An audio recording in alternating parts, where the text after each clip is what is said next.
इसका पूरे विश्व की अर्थव्यवस्था पर, लोगों के जीवन पर बहुत ही विपरीत असर हो रहा है।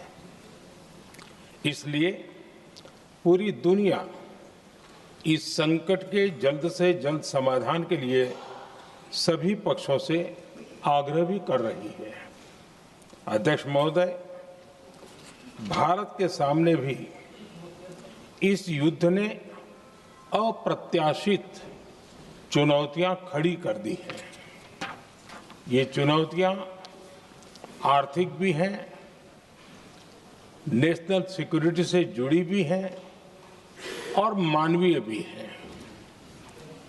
युद्धरत और युद्ध से प्रभावित देशों के साथ भारत के व्यापक व्यापारिक रिश्ते हैं। जिस क्षेत्र में युद्ध हो रहा है वो दुनिया के दूसरे देशों के साथ हमारे व्यापार का भी एक महत्वपूर्ण रास्ता है। विशेष रूप से कच्चे तेल और गैस की हमारी जरूरतों का एक बड़ा हिस्सा यही क्षेत्र पूरा करता है।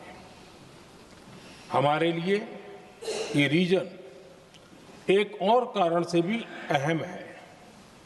लगभग 1 करोड़ भारतीय खाड़ी देशों में रहते हैं और वहां काम करते हैं। वहां समंदर में जो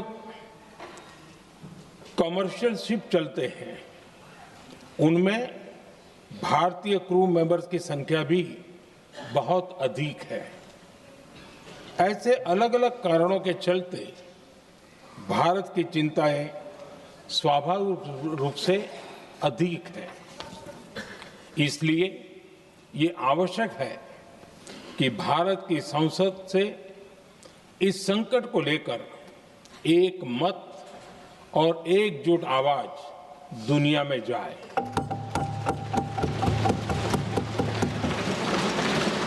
क्या बात है सर, क्या बात है सर, क्या बात, ये बात है। अरे सर क्या बात। अध्यक्ष जी,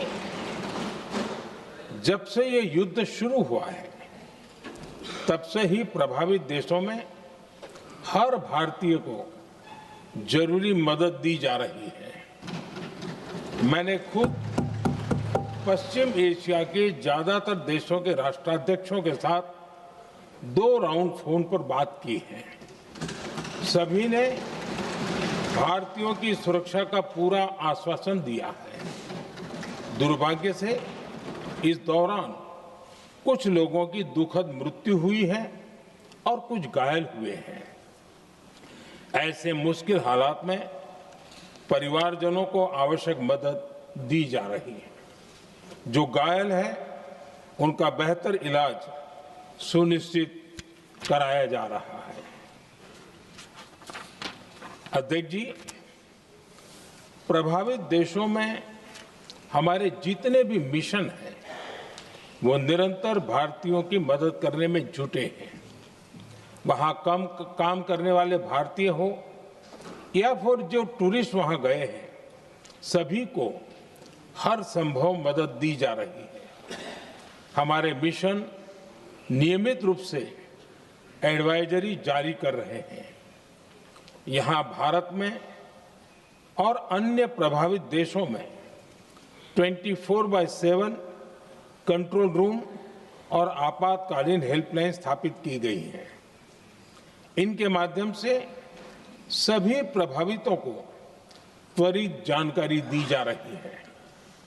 अध्यक्ष जी, संकट की स्थिति में देश विदेश में भारतीयों की सुरक्षा हमारी बहुत बड़ी प्राथमिकता रही है। चलो आओ, हम दिखाते हैं, आ जाओ। वाह क्या सीन है, वाह क्या सीन है। और अभी तो रुको, क्लाइमैक्स अभी बाकी है।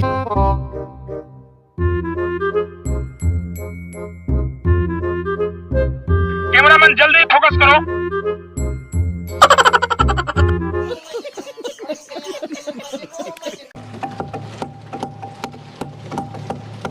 युद्ध शुरू होने के बाद से लेकर अब तक 3,75,000 से अधिक भारतीय सुरक्षित भारत लौट चुके हैं।